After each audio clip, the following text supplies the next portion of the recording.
Bismillahirrahmanirrahim. Assalamualaikum warahmatullahi wabarakatuh. Saya Nurul Izzah Jannati binti Huzainal dari Pengkhususan Bahasa Arab PISMP Ambilan Jun 2018 ingin berkongsi tentang satu perkara yang penting dalam pengajaran dan pembelajaran bahasa Arab dan juga mata pelajaran yang lain, namun difokuskan kepada PDP Bahasa Arab, iaitu pengukuhan dan penggayaan serta alternatif kepada murid tercicir atau yang mempunyai tahap penguasaan yang lemah dalam bahasa Arab. Okey, kedua-dua item ni amat berkait rapat antara satu sama lain. Okey, sebab melalui pengukuhan dan penggayaan, alternatif dapat dilaksanakan dan begitu juga sebaliknya. Okey, manakala pentaksiran dalam bilik darjah dapat membantu proses pengukuhan dan penggayaan serta alternatif terhadap murid tercicir. Okey, pentaksiran secara umumnya kita tahu dilaksanakan dalam dua bentuk, iaitu lisan dan juga secara bertulis. Okey, pentaksiran secara lisan dapat dinilai khususnya bagi maharah istima' wal kalam, kemudian maharah qiraah. Manakala bagi pentaksiran secara bertulis dapat menilai kesemua kemahiran bahasa Arab mengikut kesesuaian standard pembelajaran yang dipilih. Dan kemahiran bahasa Arab yang utama seperti mana yang kita tahu iaitu maharah istima' kalam dan maharah qiraah, maharah kitabah dan tambahan bagi DSKP atau DPK 2.0 KSSR bagi tahun 6 iaitu qawaid Arabiyah seperti Nahu dan juga funun takdim lughah. Okey, melalui kemahiran-kemahiran bahasa Arab ni, satu standard pembelajaran ditetapkan dalam DSKP ataupun DPK untuk murid menguasai kemahiran-kemahiran dalam berbahasa. Okey, dan melalui standard pembelajaran ini, aktiviti pengukuhan dan pengayaan serta alternatif dapat dilaksanakan kepada murid-murid mengikut kesesuaian tahap murid, masa, tempat dan lain-lain. Yang pertama, kita akan fokuskan kepada maharah istima' kalam, yang mana aktiviti-aktiviti yang dilaksanakan mestilah sesuai dengan standard pembelajaran seperti mi'yar ta'allum, iaitu kandungan asal, kandungan tambahan dan juga kandungan pelengkap. Okey, yang saya highlightkan dalam video iaitu yang pertama muhakah, ajuk, yang kedua tahdid menentukan, yang ketiga tasnif, yang keempat tamyiz membezakan dan yang kelima intaj iaitu menghasilkan. Okey, berdasarkan kepada keyword-keyword yang setelah highlightkan dari DPK 2.0 KSSR Semakan 2017 Bahasa Arab tahun 5 ni, kita perlu rancang kita punya objektif pembelajaran dan juga langkah-langkah pengajaran sesuai dengan mi'yar ta'allum yang kita pilih. Maksudnya aktiviti muhakah mestilah ada aktiviti muhakah tu. Kalau tahdid tu memang ada aktiviti tahdid tu dalam PDP kita. Okay, begitu juga dengan maharah qiraah, aktiviti-aktiviti yang dilaksanakan mestilah sesuai dengan standard pembelajaran seperti muhakah al-qiraah, iaitu mengajuk bacaan, kemudian qiraah, kemudian hifzu, kemudian tartib, tamthil, intaj, dan ini merupakan contoh daripada DSKP daripada DPK 2.0 KSSR Semakan tahun 5. Okay, banyak lagi keyword-keyword yang lain yang mungkin kita boleh tengok dalam DPK ataupun DSKP. Dan akhir sekali, bagi maharah kitabah, aktiviti-aktiviti yang dilaksanakan juga mestilah sesuai dengan standard pembelajaran yang kita akan pilih untuk PDP kita, seperti tausil huruf iaitu menyambung huruf, nasakh iaitu menyalin, dan yang terakhir kitabah iaitu menulis.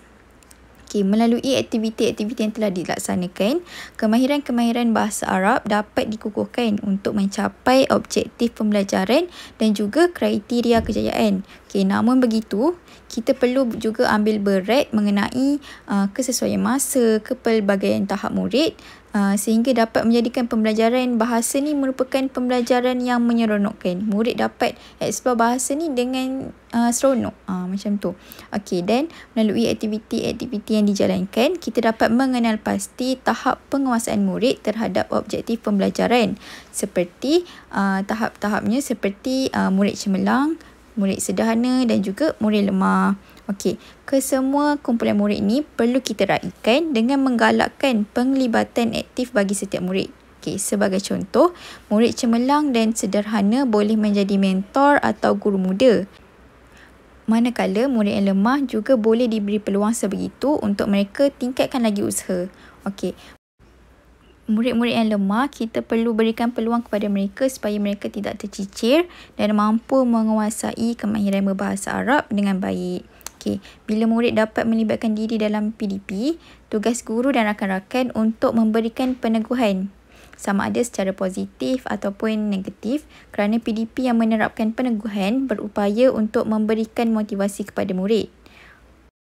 Okay, sebagai contoh peneguhan, reward check kita bina untuk menggalakkan persaingan sihat antara murid. Okey, reward check secara fizikal seperti board besar, kita tampal-tampal stiker ataupun kita bagi markah kan. Okey, kalau contoh untuk secara dalam talian pula, kita boleh gunakan Google Slide ataupun Canva dan kita share link kepada murid untuk diorang dapat akses reward check diorang.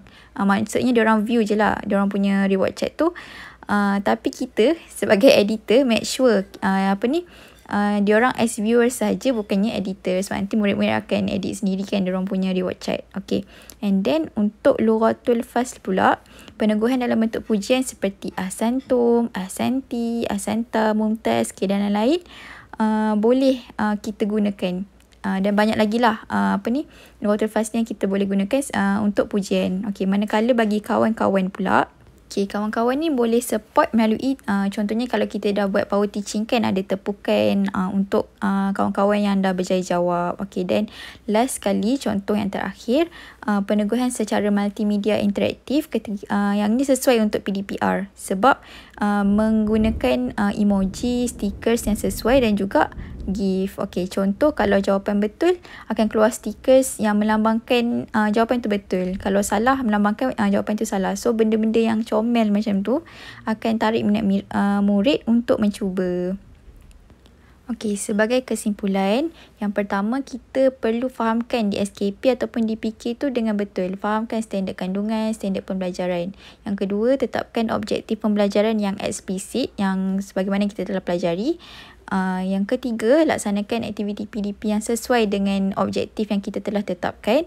Yang keempat, kita kenal pasti tahap penguasaan murid melalui aktiviti-aktiviti yang telah kita jalankan.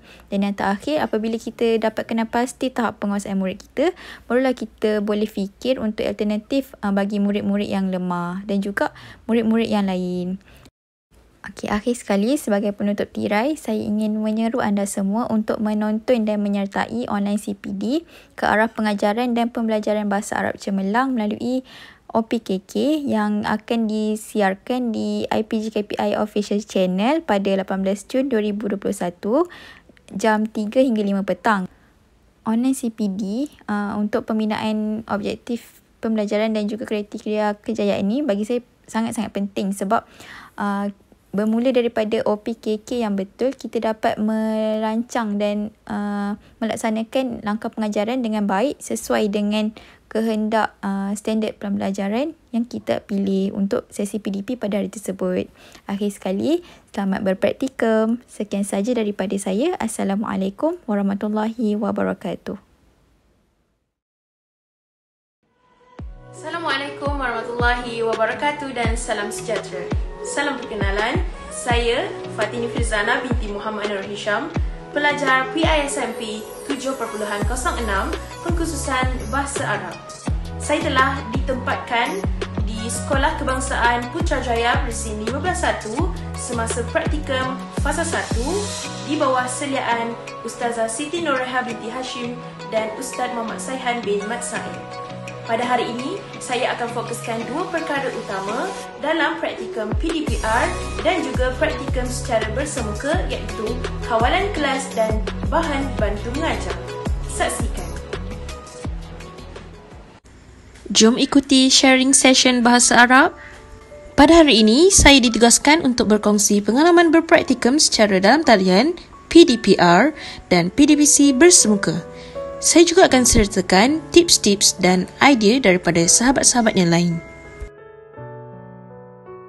Untuk yang pertama sekali, kita akan mulakan dengan kawalan kelas. Kawalan kelas yang saya akan tekankan adalah terbahagi kepada dua, kawalan kelas secara PDPR dan kawalan kelas PDPC bersemuka. Kawalan kelas yang menjadi satu tunjang utama dalam pengendalian kelas yang berjaya adalah Lughatul Fasli.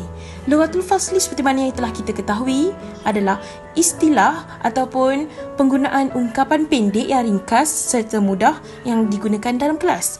Kebiasaannya, istilah dan ungkapan yang terdiri daripada 3 jenis iaitu ayat perintah dan suruhan, kemudian ayat larangan serta kata peneguhan positif. Pertama adalah ucapan salam dan selamat seperti Assalamualaikum, Sabahal khair, Ahlan wa sahlan, wa kaifa halukum.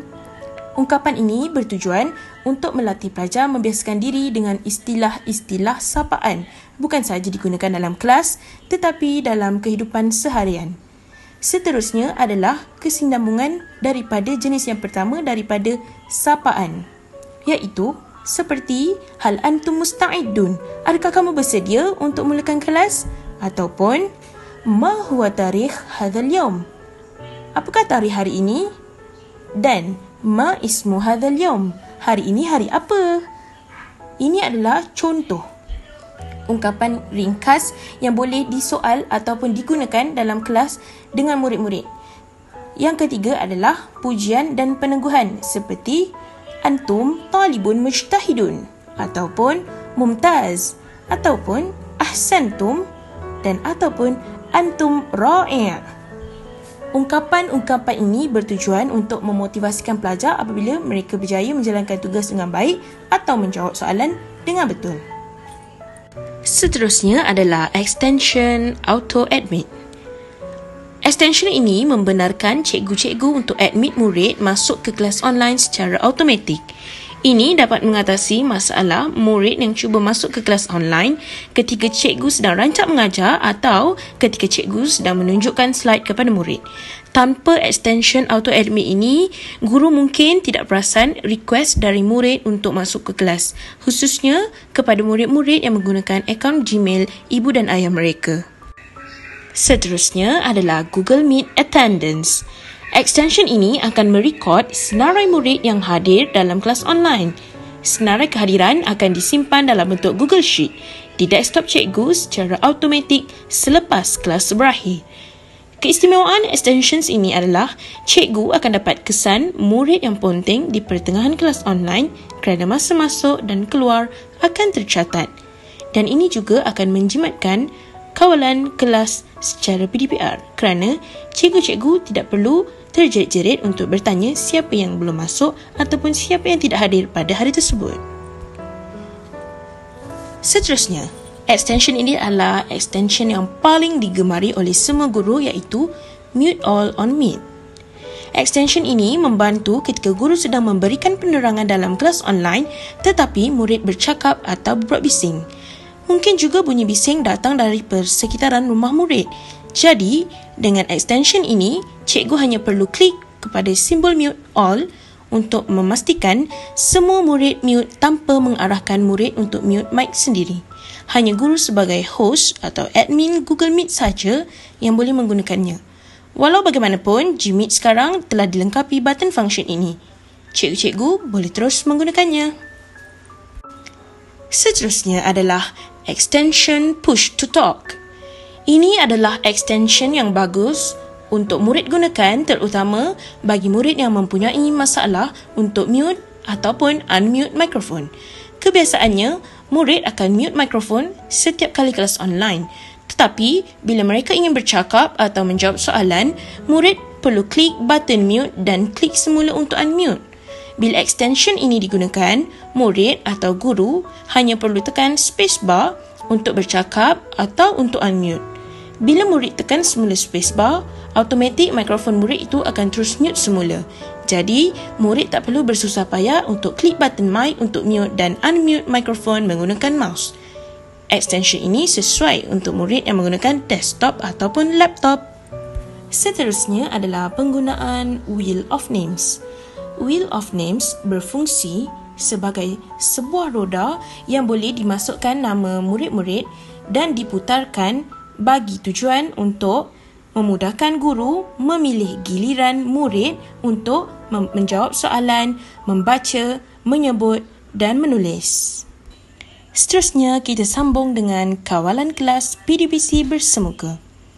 Kawalan kelas PDPC bersemuka agak berlainan dengan kawalan kelas PDPR. Kawalan kelas PDPC bersemuka yang pertama adalah sama seperti kawalan kelas PDPR, iaitu penggunaan lughatul fasli, iaitu bahasa pengendalian kelas. Lughatul fasli yang boleh digunakan semasa PDPC bersemuka adalah lebih baik dengan menggunakan bahasa tubuh. Sebagai contoh, kalau kamu semua menggunakan istami'u, istami'u jayidan, kamu boleh letakkan tangan pada telinga supaya mereka boleh faham. Maksud istami'u jayidan itu adalah dengar. Istami'u jayidan itu adalah dengar. Pada akhir sharing ini, saya akan sertakan video lughatul fasl yang telah saya sediakan kepada murid-murid saya. Kawalan kelas PDPC bersemuka yang seterusnya adalah power teaching ataupun tagline. Power teaching ataupun tagline kebiasaannya kita gunakan semasa guru menjalankan aktiviti yang melibatkan murid ke hadapan kelas ataupun murid membuat aktiviti secara berkumpulan mengikut SOP. Sebagai contoh, semasa menjalani praktikum tempoh hari, saya telah menggunakan hanya dengan menggunakan nama kelas mereka sebagai satu tagline di mana saya sebut dua amanah. Mereka akan menjawab yuhu muallimah, yuhu, supaya mereka boleh tertarik semula dengan PDP yang berlangsung pada waktu itu, kerana mereka berkemungkinan mereka tidak mendapat giliran ataupun mereka telah selesai menjawab soalan, menyebabkan mereka mengganggu dan membuat bising semasa kawan-kawan yang lain tengah menjawab ataupun ke hadapan untuk menulis ataupun menyambung perkataan dan sebagainya. Tak lupa juga, power teaching ataupun tagline yang biasa digunakan oleh guru-guru praktikum adalah dengan menggunakan tepuk semangat ataupun sofik mumtaz ataupun sofik jayid jiddan. Kawalan kelas yang seterusnya ialah spinner sh. Spinner sh. Spinner sh ialah satu roda yang mempunyai 3 sektor, iaitu sh sebagai tanda senyap, kemudian ikon tepuk tangan sebagai tanda tepuk tangan penghargaan, dan yang ketiga adalah ikon murid berdiri sebagai tanda supaya mereka alert dengan arahan murid untuk berdiri. Ini dapat mengatasi masalah bising kerana mereka akan alert ataupun mereka akan perhatikan betul-betul roda spinner berhenti di sektor yang mana. Jadinya murid-murid akan mengikut arahan pada spinner. Seterusnya adalah Badge Award. Badge Award. Badge Award ataupun dipanggil lencana penghargaan. Lencana penghargaan adalah berfungsi sebagai satu penghargaan kepada murid yang berdisiplin dan memberi kerjasama, dan Badge Award ini akan diberikan pada akhir sesi PDP. Badge Award ini amat digemari murid-murid kerana mereka ingin menjadi hero ataupun model kelas pada hari ataupun minggu tersebut. Jadi, mereka akan sentiasa berdisiplin untuk mengumpul Badge Award dan mereka akan mendapat hadiah di akhir bulan. Seterusnya adalah kawalan kelas menggunakan traffic light. Traffic light dihasilkan dengan menggunakan kad berwarna kuning, hijau dan merah dan dilekatkan stick supaya mereka boleh mengangkat stick traffic light tersebut semasa PDP berlangsung. Warna kuning menunjukkan kurang faham, warna merah menunjukkan tidak faham dan warna hijau menunjukkan faham. Jadi, murid-murid akan menggunakan stick traffic light ini dan tahap kebisingan dapat dikurangkan kerana mereka hanya memberi arahan ataupun memberi tahu situasi mereka dengan menggunakan stick traffic light. Seterusnya adalah penggunaan ice cream stick. Ice cream stick. Ice cream stick boleh diberikan kepada murid-murid pada hari pertama sesi PDP berlangsung. Kerana ice cream stick ini murid-murid akan mendapat, setiap seorang mendapat satu aiskrim stick dan mereka boleh menulis nama dan menghias aiskrim stick mereka mengikut kreativiti sendiri. Aiskrim stick bertujuan untuk guru kumpulkan semula sebagai salah satu alternatif ataupun option guru mencabut giliran murid sama ada untuk menjawab soalan ataupun untuk menulis di hadapan kelas ataupun memberi contoh dan memberi sumbang saran. Seterusnya kita pergi kepada agenda yang kedua iaitu bahan bantu mengajar. Bahan bantu mengajar juga terbahagi kepada dua iaitu PDPR dan PDPC bersemuka.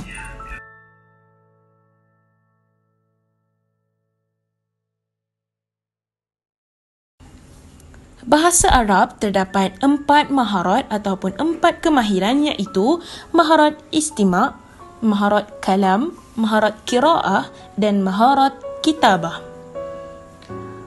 Suka untuk saya ingatkan, maharat istima' dan maharat kalam boleh disertakan gambar ataupun bahan rangsangan tetapi tidak boleh disertakan dengan teks.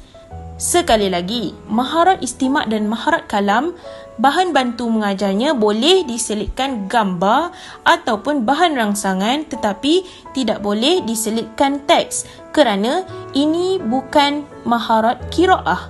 Ini bukan maharat qiraah. Ini hanya merupakan maharat istima' dan maharat kalam. Tetapi pada maharat qiraah boleh diletakkan gambar dan teks. Begitu juga dengan maharat kitabah. Boleh diletakkan gambar dan teks. Berikut adalah aplikasi-aplikasi bahan bantu mengajar yang anda semua boleh gunakan semasa PDPR dan PDPC yang anda semua boleh muat turun dan saya akan sertakan manual penggunaannya. Selamat mencuba!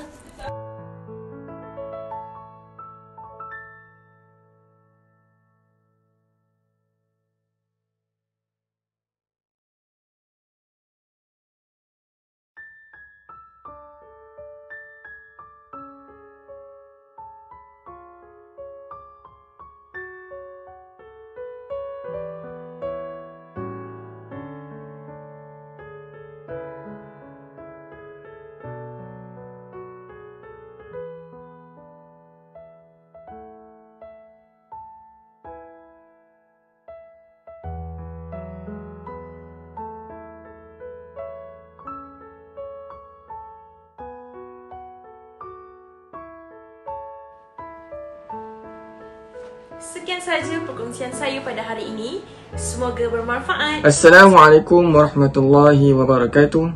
Kaifa halukum jami'an? Ana Firdaus والآن سأتحدث عن التخطيط التدريسية اليومية مع التنفيذ المهارات الأربع في PDPC و PDPR.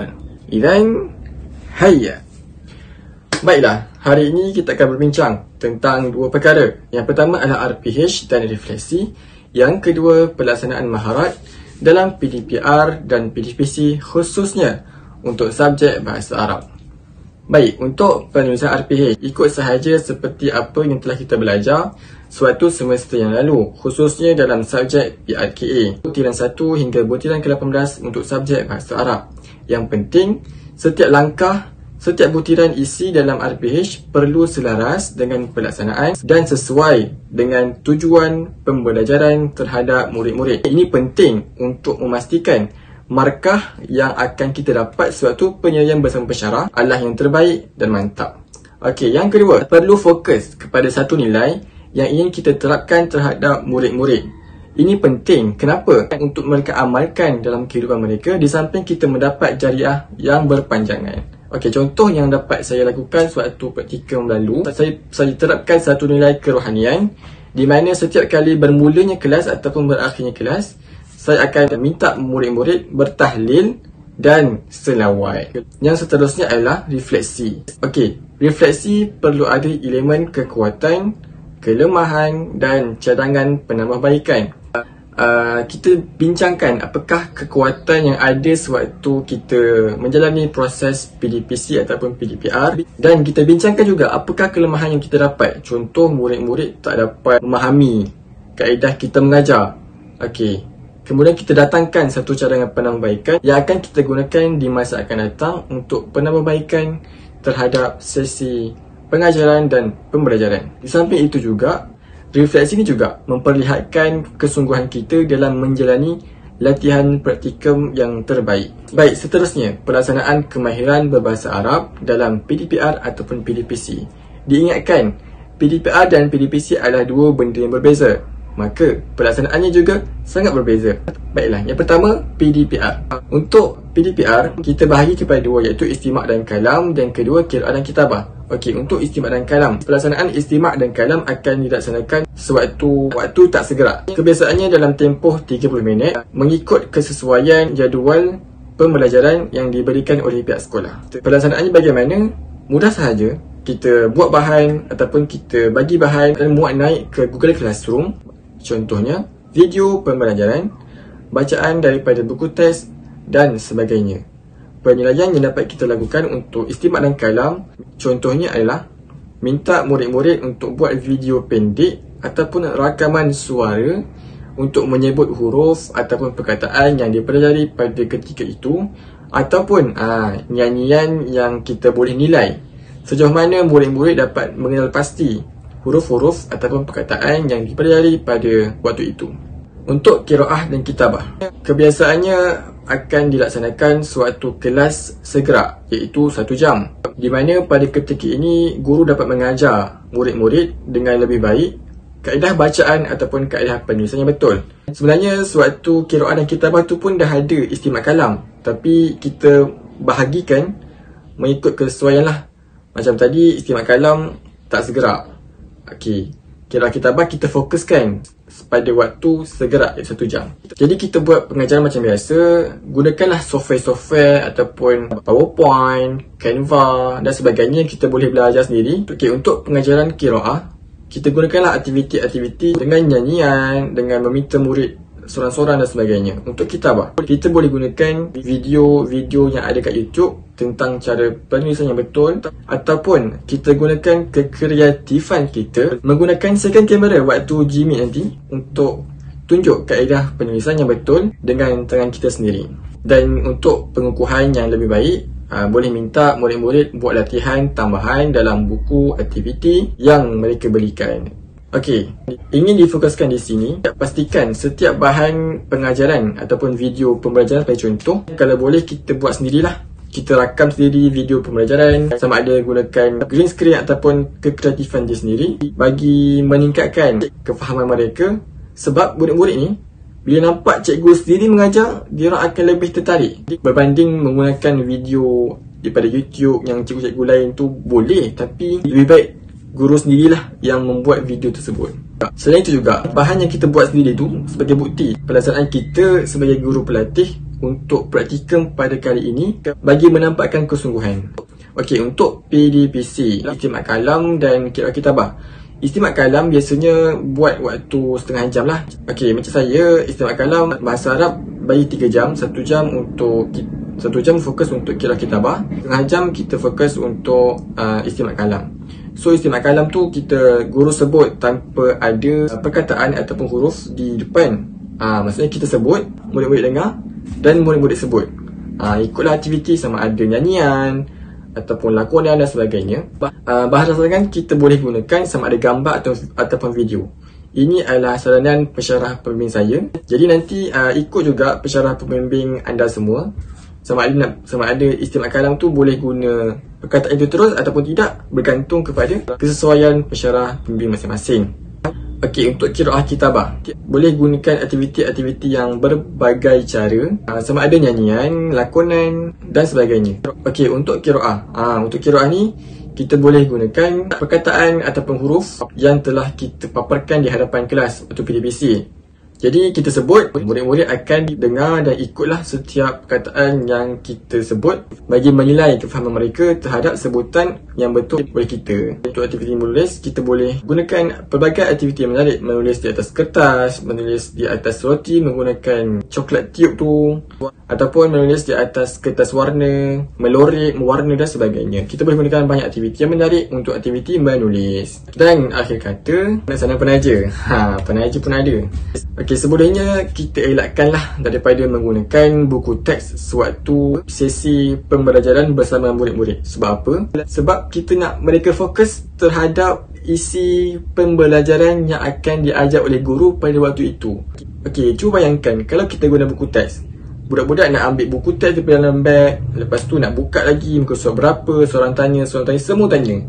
Kat situ dah anjak masa. So kat sini kalau boleh kita jangan guna buku teks waktu PDPC atau PDPR. Buku teks tu hanya digunakan di luar waktu kelas sebagai rujukan tambahan untuk murid-murid. Ini adalah satu tips yang dikongsi oleh salah seorang pensyarah. Dan yang paling penting, kita kena positif lah dengan murid-murid. Kita bina hubungan baik dengan mereka. Sentiasa bertanya, sentiasa tanya murid-murid. Dia pun tanya soalan simple, awak sihat ke? Dah makan apa? Dah sarapan ke belum? Walaupun soalan simple, dapat membina hubungan yang baik dengan murid-murid. Dan yang paling penting, kita kena terus bersemangat sebab kejayaan itu mahal. Terus perah keringat untuk kemenangan yang setimpal. Okey, kita jumpa lagi. Assalamualaikum warahmatullahi wabarakatuh.